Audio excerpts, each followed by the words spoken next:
दोस्तों, जय श्री श्याम, राधे राधे। आज मैं आप लोगों के लिए फिर से एक नई कहानी लेकर आई हूँ, तो प्लीज पूरी कहानी पढ़े। एक घर में 3 भाई और एक बहन थी। बड़ा और छोटा पढ़ने में बहुत तेज थे। उनके माँ बाप उन चारों से बेहद प्यार करते थे, मगर मझले बेटे से थोड़ा परेशान से थे। बड़ा बेटा पढ़ लिखकर डॉक्टर बन गया, छोटा भी पढ़ लिखकर इंजीनियर बन गया, मगर मझला बिल्कुल आवारा और गंवार बन के ही रह गया। सबकी शादी हो गई। बहन और मझले को छोड़ दोनों भाइयों ने लव मैरिज की थी। बहन की शादी भी अच्छे घराने में हुई थी। आखिर भाई सब डॉक्टर इंजीनियर जो थे। अब मझले को कोई लड़की नहीं मिल रही थी। बाप भी परेशान, माँ भी। बहन जब भी मायके आती सबसे पहले छोटे भाई और बड़े भैया से मिलती, मगर मझले से कम ही मिलती थी, क्योंकि वह न तो कुछ दे सकता था और न ही वह जल्दी घर पे मिलता था। वैसे वह दिहाड़ी मजदूरी करता था, पढ़ नहीं सका तो नौकरी कौन देता। मझले की शादी किए बिना बाप गुजर गए।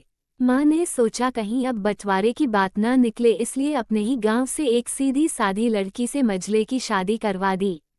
शादी होते ही न जाने क्या हुआ कि मझला बड़े लगन से काम करने लगा। दोस्तों ने कहा, ए चीनू, आज अड्डे पे आना। चीनी, आज नहीं फिर कभी। दोस्त, अरे तू शादी के बाद तो जैसे बीबी का गुलाम ही हो गया। चीनू, अरे ऐसी बात नहीं। कल मैं अकेला एक पेट था तो अपने रोटी के हिस्से कमा लेता था। अब 2 पेट है, आज कल और होगा। घर वाले नालायक कहते हैं मेरे लिए चलता है, मगर मेरी पत्नी मुझे कभी नालायक कहे तो मेरी मर्दानगी पर एक भद्दा गाली है, क्योंकि एक पत्नी के लिए उसका पति उसका घमंड, इज्जत और उम्मीद होता है। उसके घरवालों ने भी तो मुझ पर भरोसा करके ही तो अपनी बेटी दी होगी, फिर उनका भरोसा कैसे तोड़ सकता हूँ। कॉलेज में नौकरी की डिग्री मिलती है और ऐसे संस्कार माँ बाप से मिलते हैं।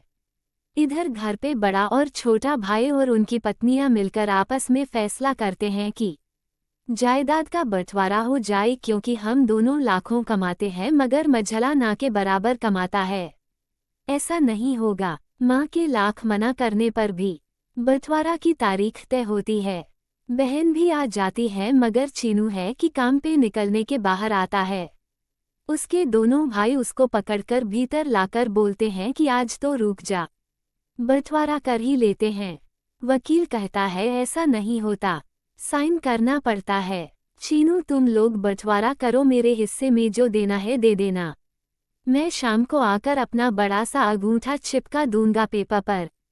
बहन, अरे बेवकूफ, तू गंवार का गंवार ही रहेगा। तेरी किस्मत अच्छी है कि तू इतने अच्छे भाई और भैया मिले। माँ, अरे चीनू, आज रुक जा। बंटवारे में कुल 10 बीघा जमीन में दोनों भाई 5-5 रख लेते हैं और चीनू को पुश्तैनी घर छोड़ देते हैं। तभी चीनू जोर से चिल्लाता है, अरे फिर हमारी छुटकी का हिस्सा कौन सा है। दोनों भाई हंसकर बोलते हैं, अरे मूर्ख, बंटवारा भाइयों में होता है और बहनों के हिस्से में सिर्फ उसका मायका ही है। चीनू, ओह, शायद पढ़ा लिखा न होना भी मूर्खता ही है। ठीक है, आप दोनों ऐसा करो, मेरे हिस्से की वसीयत मेरी बहन छुटकी के नाम कर दो। दोनों भाई चकित होकर बोलते हैं, और तू? चीनू माँ की ओर देख के मुस्कुरा के बोलता है, मेरे हिस्से में माँ है न। फिर अपनी बीबी की ओर देखकर बोलता है मुस्कुरा के, क्यों चांदनी जी, क्या मैंने गलत कहा? चांदनी अपनी सास से लिपटकर कहती है, इससे बड़ी वसीयत क्या होगी मेरे लिए कि मुझे माँ जैसी सासू मिली और बाप जैसा ख्याल रखना वाला पति। बस यही शब्द थे जो बंटवारे को सन्नाटा में बदल दिया।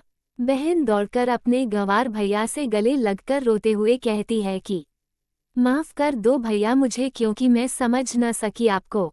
चीनू, इस घर में तेरा भी उतना ही अधिकार है जितना हम सभी का।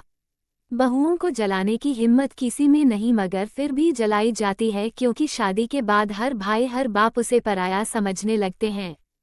मगर मेरे लिए तुम सब बहुत अजीज हो, चाहे पास रहो या दूर।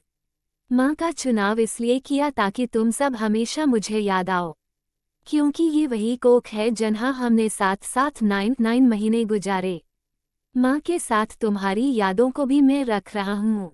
दोनों भाई दौड़कर मझले से गले मिलकर रोते रोते कहते हैं, आज तो तू सचमुच का बाबा लग रहा है। सबकी पलकों पे पानी ही पानी। सब एक साथ फिर से रहने लगते हैं। धन्यवाद। जय हिंद, जय भारत।